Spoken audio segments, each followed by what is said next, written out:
هذا واكتمل وصول المنتخبات المشاركة في دورة كأس الخليج العربية 21 لكرة القدم عندما حط المنتخب الإماراتي رحاله على أرض مملكة البحرين في ظل طموح كبير لاقتناص اللقب الخليجي بتشكيلة إماراتية شابة. كما وصلت بعثة المنتخب السعودي برا عن طريق جسر الملك فهد، حيث يأمل الأخضر السعودي في العودة إلى حصد الكأس الخليجية بعد غيابها عنه خلال الدورات الأربع الأخيرة.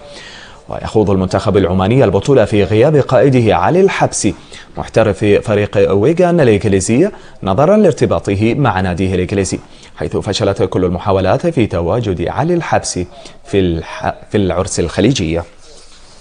هذا وتدرب المنتخب الكويتي بعد وصوله إلى أرض مملكة البحرين حامل اللقب وصاحب الرقم القياسي ب10 مرات، يسعى للحفاظ على الكأس الغالية بعد تتويجه في البطولة السابقة على حساب المنتخب السعودي.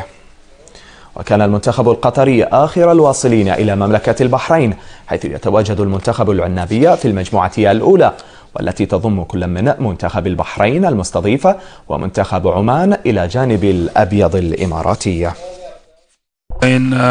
بلدنا الثاني البحرين للمنافسة على هذا الكاس. بالنسبة لي أكيد